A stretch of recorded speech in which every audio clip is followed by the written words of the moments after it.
Hey guys, Jalen Whitaker here. You're listening to the Brewing podcast. Today we are joined by entrepreneur Easton Bennett. In this podcast, we discuss Easton's early beginnings of starting up a clothing brand to now a media company and the struggles he's faced along the way. So grab your coffee and we hope you enjoy.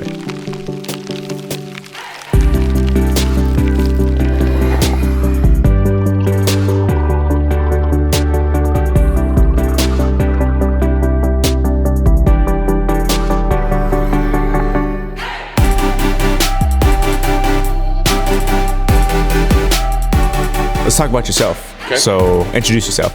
Okay, so my name is Easton Bennett. I run a video production company here, as you already know. Started business doing t-shirt company. Yep. Didn't really work out to the best that I'd like it to. Don't go any further. Let's talk about that real quick. Okay. So I'll just dive right in. Basically, when I was in high school, there was a business class, so entrepreneurship. Yep. And we had to create a big business plan and all this stuff for it. And I was like, I'm just going to actually put the business into play and like actually try to run it. So it was a hockey clothing brand, which is, you know, whatever. I was basing it off like Spit and Chicklets and Barstool, and obviously the margins on t-shirts and sweatshirts aren't as good as they would be on like a service-based business. So I did that for a couple of years, shut it down, then kind of just was stagnant. And did you make good money doing that? I think over the course of 2 years, I probably made $2,000 to $3,000. So okay. Not like crazy money. Yeah, okay. Nothing to live off of. What What do you think like you could have done to make it? You know, succeed. I kind of thought in my head, like, which is a bad philosophy to have in business. But in my head, I'm thinking, I don't know if this is generally the end all be all, but it's a good learning process to learn how business stuff works. Yep. So, you know, learning how to market a product, learning how to create content for clothes, like photo shoots and video shoots and that kind of thing. And I wasn't super in depth with that, but you know, a lot of it was just getting the word out, and I didn't necessarily. So I think a lot with like clothing brands, you kind of got to like go out to stores and try to get your stuff in stores, that kind of thing. And I was just terrified. You gotta like. I feel like I didn't want to talk to people. You know, like hey, shields. You want to like. And then it's know? like I was terrified to go do that, so I would just sit behind my computer and try to do everything there. And now, obviously, I've learned that business is a lot of just person to person. So now, when it comes to the media side, that came right after, or it came about a year and a half after, maybe. So I was up in Canada playing hockey, and about halfway through my first year, I stopped doing the clothing thing to focus on hockey. And then I played a whole nother year there, and when I moved back to Minot, when I was 20, that's when I started it. Have you ever had a job by yourself? I had a job at a golf shop.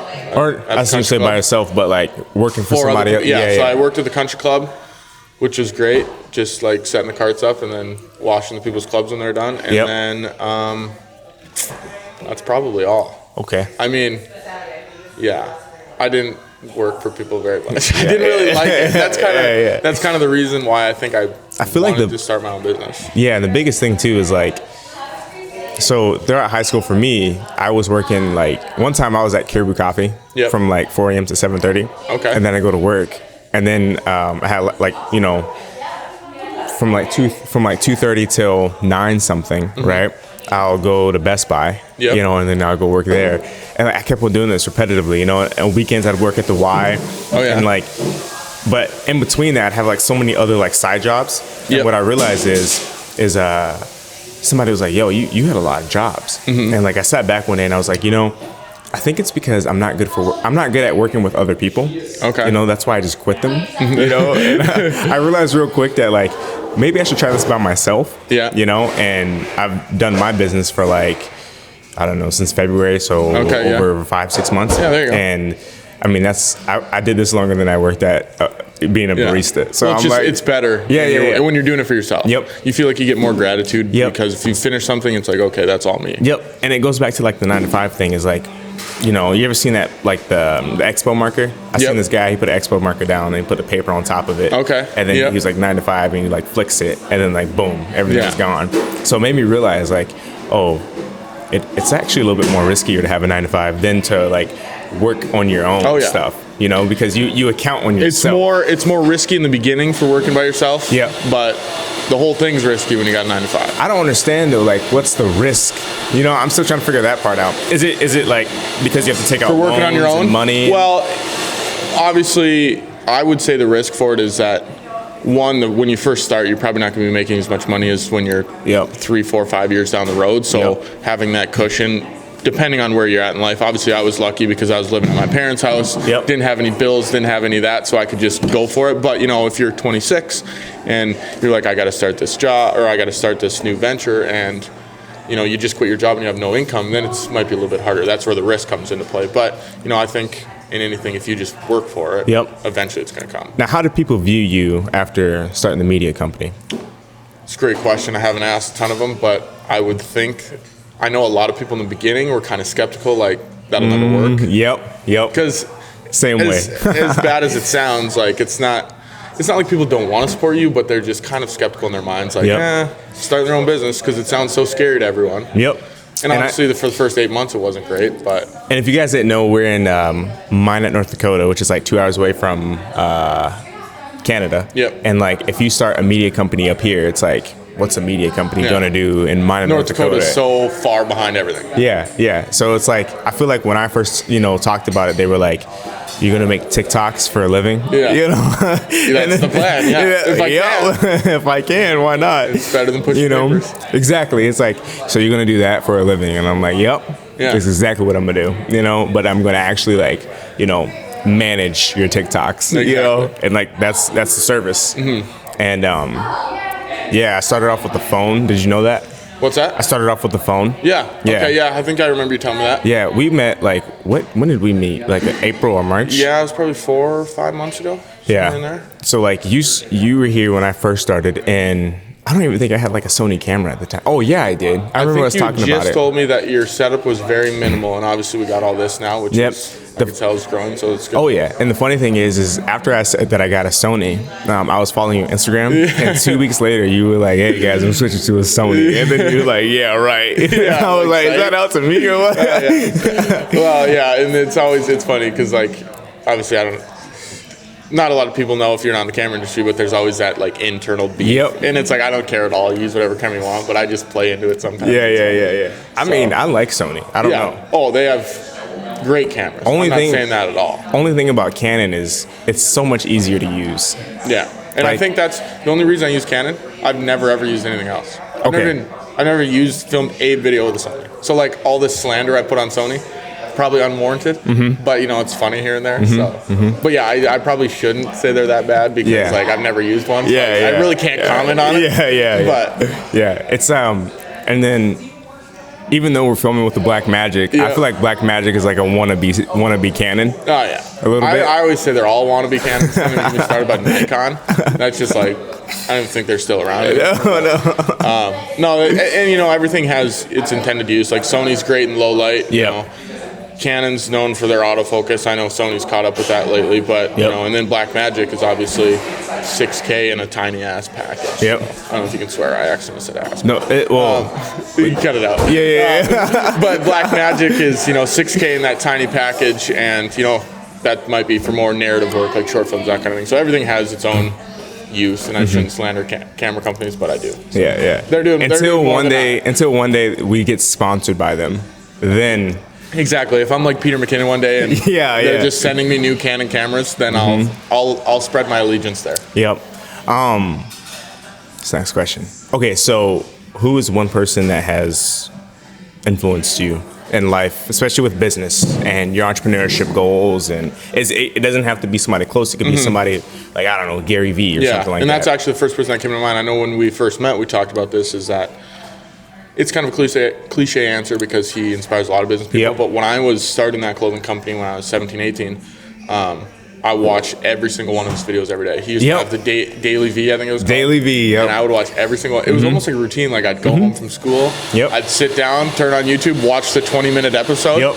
And that really honestly changed my mindset on everything. Because now whenever people text me and they're like, oh, they're going through this problem or this, I'm like, you should watch Gary Vee. I mean, you should listen to Gary Vee podcast. I'm like, your whole mindset on life, on business, on everything will change. So I'd say that's really a big one. And then Peter McKinnon, because this is so video specific for my job, watching all of his videos, just learning DIY lighting when I had no money, just learning these techniques. So I think those two people are probably the main ones. And they're probably, big influencers that are cliche, but I don't know why. I do know that Gary Vee might be bigger than Peter McKinnon. Mm-hmm. I don't know if that is true, but I feel like Peter McKinnon's like, I don't know. There's something about him that I'm like, you have good views, I like learning from you. Yeah. But like, would I want to sit down with you? I don't know. Yeah. Well, and that's where Gary Vee, like, I think if you sat down and talked to him, you'd learn so much. Yeah. Whereas Peter McKinnon's just making the stuff that you want to make. So I think that's why people kind of latch onto that. And I think he's more business to me. Oh yeah. Like he is the owner. Mm-hmm. You come to him, you are now his worker. Exactly. So I think that's where that comes from. But I did listen to a lot of Gary Vee before I started my media company. One of the biggest things was I realized that a lot of people were doing film and photography and whatnot for other businesses, and mine not. And gotta grab a coffee. There you go. I don't blame you. And they weren't like doing it the correct way. Like businesses weren't doing it the correct way. Well, everyone can do it themselves, right? Exactly. That's what they think. Yeah. And I there's another thing about that too. It's like when somebody has like an Android, but like more users are on iPhone. Yeah. And then you look at the quality difference, and I'm like, I don't get started on Androids. It's too much for me. Anyways, let me think here. Where was I? I'm lost. Yeah, what was I talking about? I got you off your train of thought there. I'm just zoning over here, man. Cameraman's zoning. Media company. Yes. Okay. Gary Vee, you listen to a lot of Gary Vee. There we go. Yeah. I was like, where did we get it? So I listened to a lot of Gary Vee, like back to back. And the one thing that he said was, we are living in the best time for media and for the internet. Mm-hmm. And like, I sat back one day and I was like, he is true. Yeah. That makes a lot of sense. Yeah. So, but what am I going to do about it? Yeah. And I was about to go to college to go do personal finance. Okay. And then I was like, why would I do that when I learned everything from YouTube?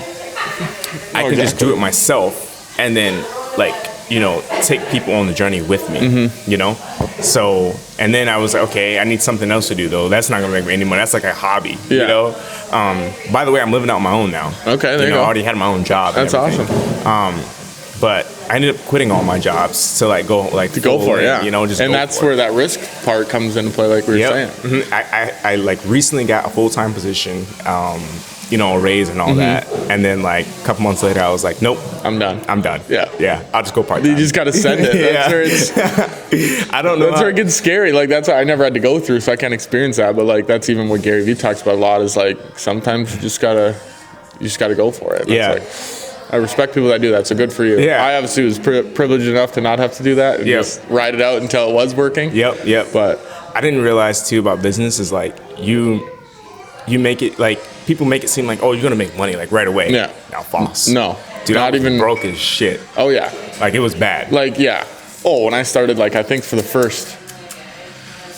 whole first summer that I did it and a good chunk after that, I was like, maybe this isn't the right idea because I'm making no money at all. Mm-hmm. And I think the first year I did it, I made $8,000, something like that. Okay. Over 10 months. Obviously, that's nothing to live off of. You can't live off $8,000. So then after that year, I had to reevaluate, okay, what am I going to do here? Yep. So then I decided, okay, I'll do one full year. Mm-hmm. And if that goes well, then we're good. So. And another thing I realized too is I have some really good personal finance literature. Mm-hmm. So I'm able to know that, okay, if I only make this much, you can get by. I can get by. Yeah. But another thing too is it's too hard. It's how do I put this in words? It's too hard not to make money.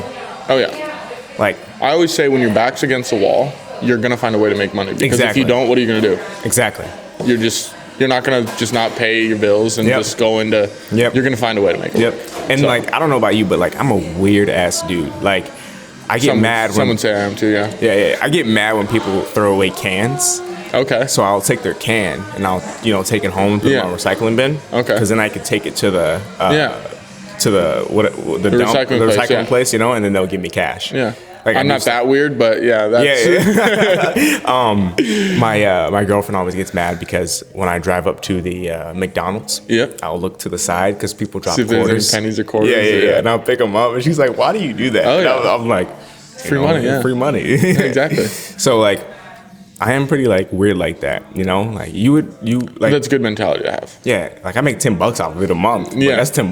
Oh, exactly. You know, I got to use my gas stamps. Yeah. Like that pays for your Hulu. Yeah, subscription or whatever. Exactly. I don't even pay for Hulu subscription. You know, I got to use Mom's. Yeah, exactly. You know, I try everything I can to make sure that my bills stay under, you know, around like $800. Yeah, living below your means. Living below my exactly. And that's a huge thing when starting a business that I don't think enough people talk about is they think that they need a $75,000 loan and then you do this. I'm like, you can start. It's just you have to change your lifestyle and how you're going to live. Yep. Like if you want to live on a $100,000 lifestyle and go on trips and buy nice clothes, then it's probably not going to work for you. Yeah. And then other people are like, you know, how do you travel? Like what do you do? You know, there's so many ways around it too. Yeah. Like why not drive? You know, exactly. Like I spent a little under $300 from here to North Carolina and back. Mm-hmm. Which is driving. Yeah, that's pretty awesome. Or a $782 plane ticket. Exactly. It's like, and then you have to, and then like, I'm not even 25 yet, so I can't even rent a car, you know? Yeah. So like driving is like perfect. But yeah, that also makes me feel like I'm a little kid still. Yeah. I'm like, you won't let me, but how old are you? Yeah, I'm 22, so I'll be 23 in December. What day on December? 7th, Pearl Harbor. Represent. Oh, okay, represent. I was like, my birthday is January 10th. Okay. So. And you'll be 20. Yeah. We'll be 20. Oh, yeah, I'm a young guy. Look at that. Yeah. You got plenty of time. I know. I'm curious to see where I'm going to be. Oh, yeah, exactly. All right, Easton, what was your most difficult shoot? Okay, so I can't say there's one difficult shoot because usually all of them are kind of difficult because I go in with a plan. And then it never, ever goes to plan, like rarely.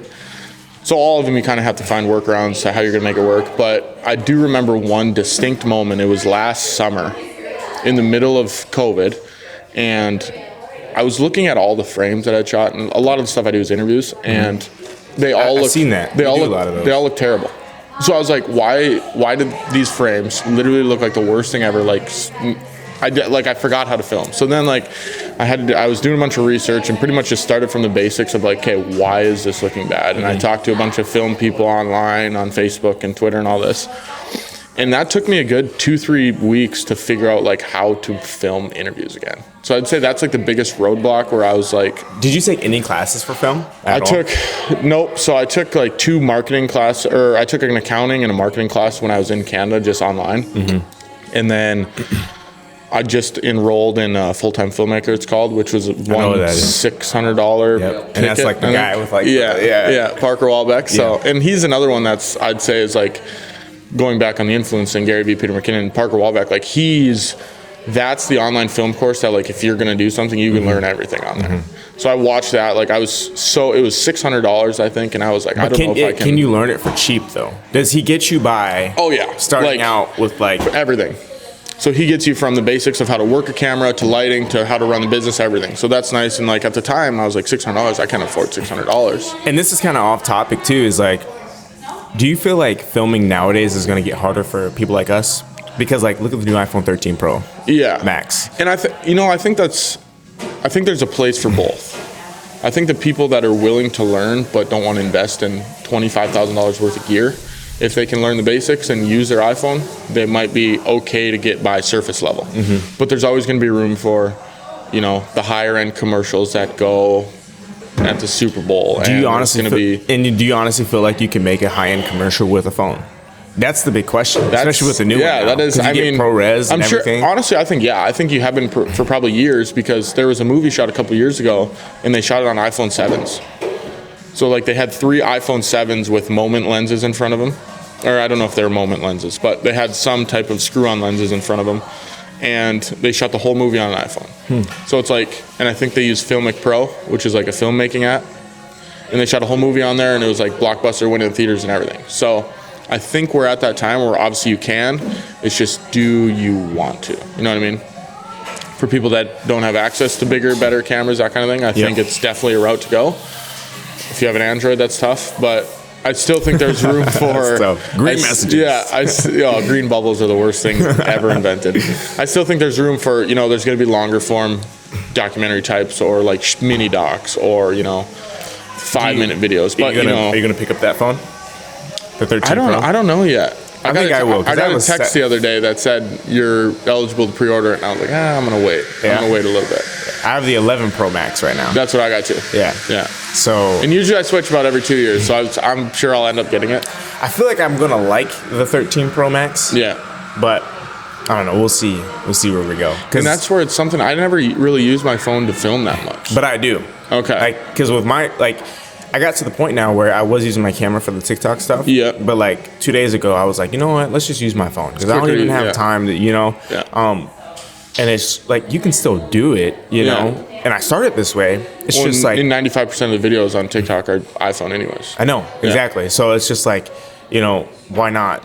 But with the 13 Pro Max, 256 gigs, and the ProRes, I think it's gonna look really awesome. Oh, yeah. To make TikToks. So I'm like, you know what? I'm definitely gonna grab that. Might as well go for it. Yeah. And I think you can trade in your phone and get like some type I think I'm of gonna keep my phone percentage off. You can because keep remember I both. do management, so I Okay, manage there other you go. people's accounts on Instagram, Facebook. Okay, yeah. And I got to the point now where it's like you have too many accounts. I'm like, dang it! Why is this a thing? Like why can't I have like 100 accounts on my phone? No, exactly. So that's the hard part too. Like at one point, I remember sitting back with my business, and I was like, it'd be really awesome if each business had their own phone that I can manage. Even if it's like an iPhone SE or Mini. Yeah. I'd be like, that'd be perfect. But it's fine with where it's at right now. Yeah, you get to 150 accounts, you're gonna have a. That's one thing you said. Predicament on when your we hands. first started talking, you were like, "Yeah, dude, like I can't." I can't do management. Well, because weren't people asking you? Well, I started it for a couple people, and then I was like, it was fine, but I got like overloaded. Yeah. Because like when I promise someone, okay, I'll post every day, 30 times a month, then I'm like, Yep. I don't even know what to do. Figured it out. I cracked the code. You cracked the code? I cracked the code. Okay. So I don't know if I want to tell everybody. You don't have to tell everyone. I promise I'm not going back into it. So, but yeah, I like started doing that, and then I was like, I just want to do single pieces or like package type stuff. Because I've been able to hold 8 businesses and post 25 times for them a month. Consistently. Some weeks like I'll go a week without posting. And then they'll be like, hey, you haven't posted this week, and I'm like. Yeah, I'll get to it. Yeah, I told you, my business schedule. And exactly.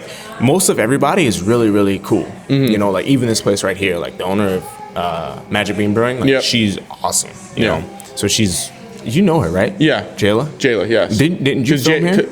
Nope, I never filmed here, but my sister worked here in the summer, just making coffees. Yeah, that's right. So that's kind of how I met her. I don't know if I've ever actually met Jayla, but I've heard good things about her. I saw your dad a couple weeks ago in the store.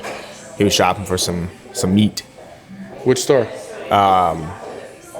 The Arrowhead. Oh, yeah. Okay. Yeah. Just grocery store? Yeah. Gotcha. I was like, hey, what's up? He's like, hey, how's it going? Yeah. I was like, there you go. Did he remember you? Yeah. Okay. Well, he said hey first. Okay, gotcha. So, no, I see him every now and then. He'll say hey. Okay, there you go. Cool. Yeah, I remember that time in school where he's always like, I'll be sleeping, right? Like, Jalen, he'll be like, I'm up. Yeah, that's my bad. Have you thought about starting another business other than the media one that you have right now? Yep. How are you going to get there?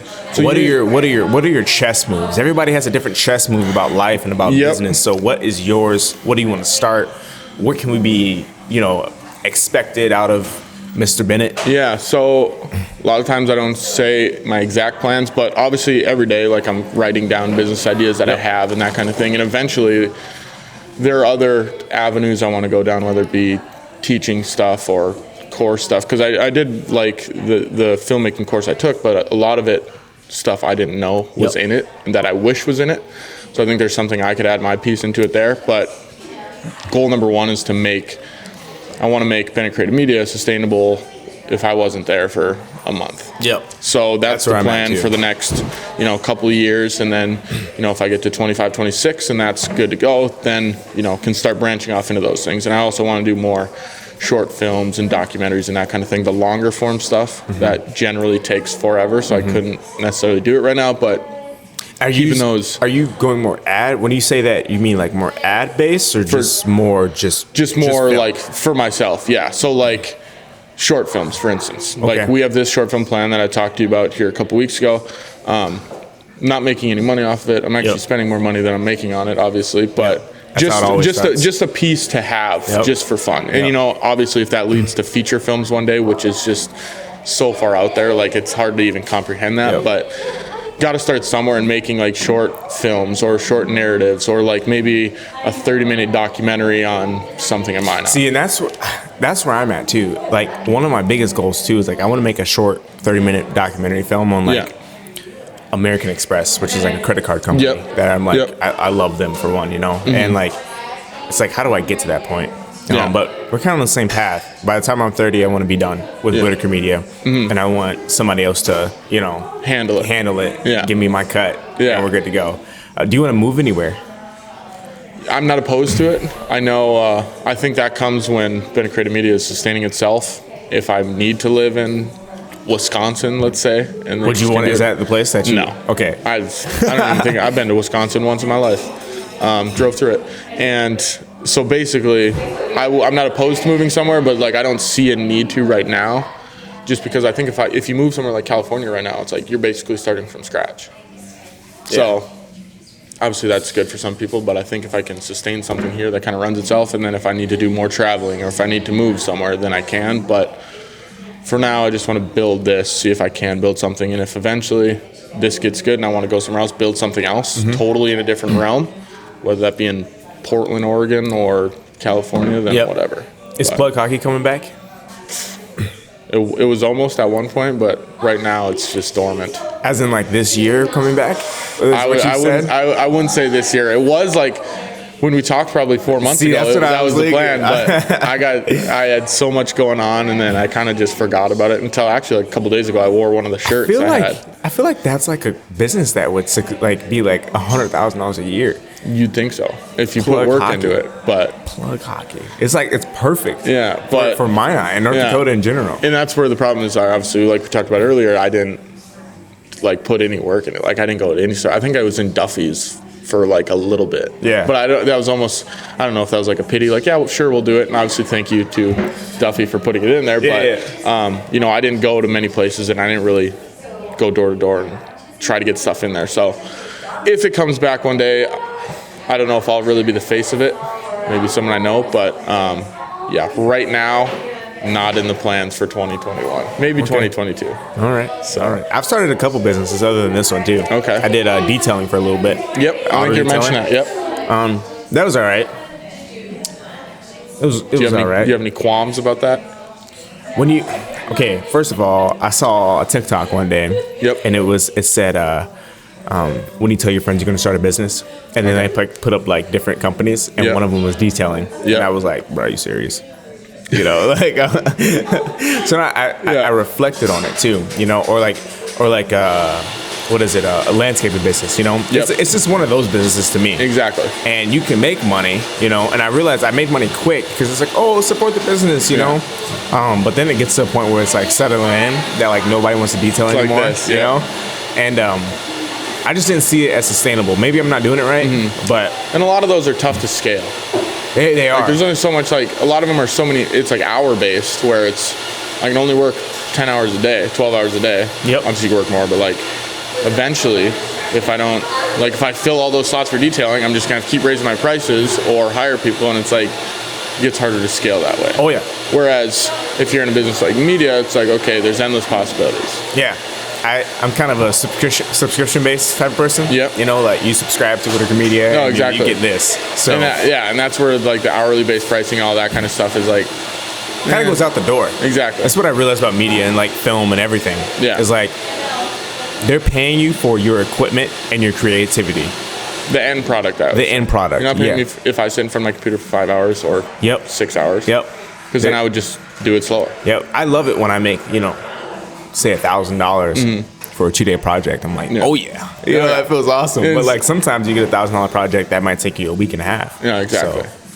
So it's always moved away from that hourly based pricing long ago after I realized people are like, well, how much did you work on this for? And I'm like, it doesn't matter. You got your video. You got your project. So I feel like pricing is the hardest for business owners. Oh yeah. It was really hard for me. Yeah, I didn't even know like, okay, I set myself out to do 35 posts for a couple $100. Yep. And then I was like, holy shit, this is a lot. It's a lot. You know? So I'm like, ooh, you know? It ended up being that my highest price that I had at the time is now my minimum today. Okay, yeah. You know? There you go. And then my minimum post is what the highest would be. Oh, exactly. And then I go from there, from there. That's a good way to flip it. Because, yeah, in the beginning, you just don't, like, you do things for so cheap because you think that's what it should be. Yep. But you don't realize that people, they don't know. They're willing to pay more. Now I realize why people are so expensive. No, yeah. You know? So. And that's when you start, you realize, like, oh, wow, these people are so expensive. And then you get there and you're like, no, it makes sense. Have you ever run into somebody that's like just dogging your prices? Yeah. Yeah. And what you've done? And then I say, well, other people pay it. So if you don't want to, that's fine. Yeah. I'll find someone else. You know the people, Founder? FOUNDR. Oh, yep. How they always talk about like how to manage or how to talk about like a price or something, you know? Yeah, like, that page is cool. Yeah, I love like listening to them because like because that's Chris Doe is his name, right? Or something I think like so. that. Yeah, because you walk in like a boss, like, thanks for waiting on me versus sorry I'm late. Yeah. You know, I'm like, okay, I see where you're going. No, exactly. You know? But then you got to make them feel like you're not trying to be an asshole. You know? Exactly. So that's the cool thing. No, and that's where a lot of it comes in. It's like you have to be confident in your own prices, your own product, everything. If you're not, then it's not going to work. But if I go in and say, well, this is my price if you don't want it. Yep. Thanks for meeting with me. Yep. I wish you the best of luck. Yep. And that's kind of the thought process that I have. So. Yep. One thing that you want to tell somebody, whether it's a quote, what would you tell them? You can look to the camera, you can look at me. I don't have many quotes, but I would just say, if you want to do something, stop just saying, I'm going to do it someday and start doing it. Yep. Because so many people just sit on it and they think, oh, I'll get it done once I have all the perfect planning done. I know exactly how it's going to go. Like, no, your first whatever is going to suck. So just start doing it now so you can get all the sucky stuff out. Yep. And then you'll be good. I like to say it starts with cutting the grass. Oh, yeah. I'm going to get the grass today. No, exactly. And it's like, why not just do it right now? Right now. And that's where, like, I'll use my sister as an example. She's been talking about YouTube and a blog and all this stuff lately. And she's like, well, what should be? And I'm like, why don't you just write something or post a video and just work as you go. So it's like. And you know, the thing is I'm pretty, females have the upper hand too. Mm-hmm. You know, they can make some awesome TikTok videos and just like, boom, bunch of followers. Yeah, exactly. Where like I make TikTok videos and I'm like trying to teach you, you know? Exactly. And then like, people are like, I don't want to learn. Yeah. I like, watch people dance. I want to watch people dance, you know? And I'm like, are you serious? Like, come on now. And that's where it's like, a lot of the times, people are just scared to be judged on what they're putting out there for everyone else to see. So I was for a little bit. Then I was just like, you know what? Whatever. I could die like right now. Yeah. So I was like, I'm just going to do it. See what that's happens. how I do it. Because all these people, if they say anything, it's like, I don't hear what they say. Yeah. So. Yeah. Huh. But that's the main thing is I just do what I do. If people don't like it, then, well, that sucks for them. Yeah. So. Alrighty. Cool. Well, that basically wraps it up. This was the Brewing Wealth Podcast, episode 2, with Easton Bennett. Yeah. So hope you enjoyed your coffee and hope you enjoyed the podcast. If you're interested in finding out more, you can check us out on we don't have a website yet. You can check us out on Instagram and on Facebook, TikTok as well. Also, thank you, Magic Bean Brewing, for episode 2 as well, and the awesome coffee. Easton has a Red Bull here. I'm getting coffee after this. But Red Bull's a starter. Yeah, where can we find Easton? You don't really have a location. Yeah, no. I work from home studio, but BennettCreativeMedia.com, and all the socials, all the things are different, so you're just gonna have to find it. Just type it in, I'm sure it'll pop up. Yep. And then Whitaker Media, we are the ones that are doing the podcast, so you can find us as well at WhitakerMedia21.com and all the socials as well. So, all right, thank you guys. Easy. Cool. Good work, man. That was awesome.